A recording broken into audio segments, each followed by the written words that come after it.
Question में दो case हैं। एक पहला जिसमें जो वुडन ब्लॉक है वो वाटर में फ्लोट कर रहा है एंड इसका 3/8 पार्ट ऑफ वॉल्यूम वो वाटर के सरफेस के ऊपर है।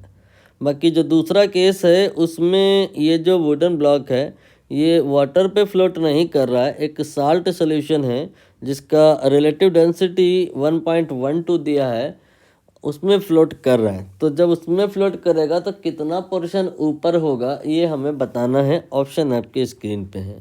क्वेश्चन आई थिंक क्लियर होगा। अब हम इसके सोल्यूशन पे आके बात करें तो जो मेन बात है वो ये कि हमें यहाँ पर जो फोकस करना है पहले वो नहीं कि जितना ऊपर है वाटर के सरफेस के ऊपर जो फ्लोट कर रहा है वो हमारे लिए उतना ज़रूरी नहीं है। हमको देखना होता है पहले कि कितना नीचे की दिशा में है। अगर अबव द वाटर पार्ट 3/8 है तो बिलो द वाटर जो पार्ट होगा 1 - 3/8 यानी कि 5/8 होगा। अब हम फॉर्मूला अप्लाई करेंगे। होता क्या है कि जब फ्लोटेशन हो रहा होता है तो फ्लोटेशन के टाइम पे जो ये वॉल्यूम होता है अंदर और जो ये वॉल्यूम होता है टोटल में आपका ये पूरा आ जाएगा और जो अंदर का वॉल्यूम होगा उसमें सिर्फ ये आएगा। ये दोनों वॉल्यूम का रेशियो मतलब वॉल्यूम जो अंदर है वॉल्यूम जो टोटल है इसको हम कहते हैं एफ।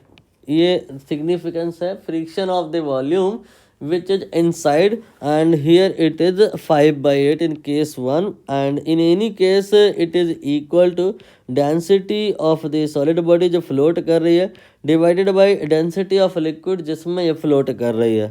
तो केस 1 में हम बात करें तो यहाँ 5/8 आएगा, ये आ जाएगा ds/dw। dw here density of water। दूसरे केस में हम क्या करेंगे इसी फॉर्मूले को फिर से लगाएंगे बट चेंजेस क्या आएंगे लेट अस सी।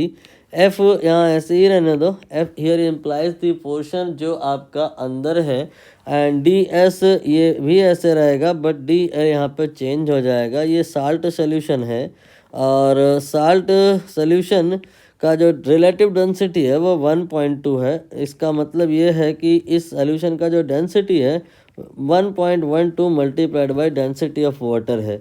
नाउ आप यहाँ पर नोटिस करो ds/dw का मतलब क्या है। ये आपने 5/8 यहाँ निकाला है 5/8 देन यहाँ पे 1.12 आएगा। आप जब इसको सॉल्व करोगे तो लगभग में ये शायद 0.55 आएगा या 0.56 आएगा, जो भी हो आप इसे चेक कर लेना।